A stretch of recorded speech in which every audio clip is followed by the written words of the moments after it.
Alright, hello, welcome to this video. I just want to give you guys a quick look at probably one of the best value for money projector screens on the market right now, which comes from the company called Silver Ticket, and this one in particular is in their matte gray material finish. This is probably one of the most versatile and best bang for your buck screens you're going to find in the projector world. I know a lot of people are wanting to put the most money into their projectors and not really pay an arm and a leg for a screen when you can simply use a wall, but it really does make a difference in image quality, and these ones cost far from an arm and a leg or far from what a normal projector screen would cost.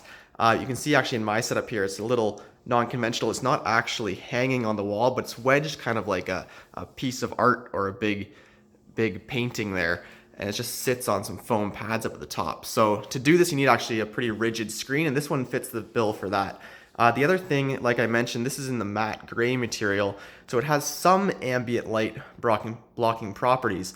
You can see I'm next to a really big window here, and I've got 6 very bright pot lights coming in from my kitchen. So far from an ideal situation. I'm going to put an image on this screen right now for you guys to see.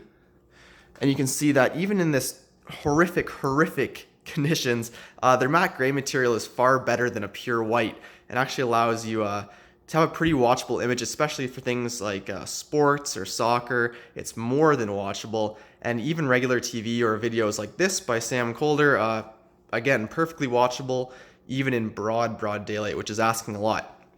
In case you're wondering, this is a 2400 lumen projector in eco mode, the Epson 5030 UB. So far from a light cannon, but as you can see, broad daylight, these things are able to hold their own. So I'll put the links to these screens down in the description below. If you guys are interested in picking one up, I highly recommend it. They are, like I said, about a half or even a quarter the price of a regular projector screen.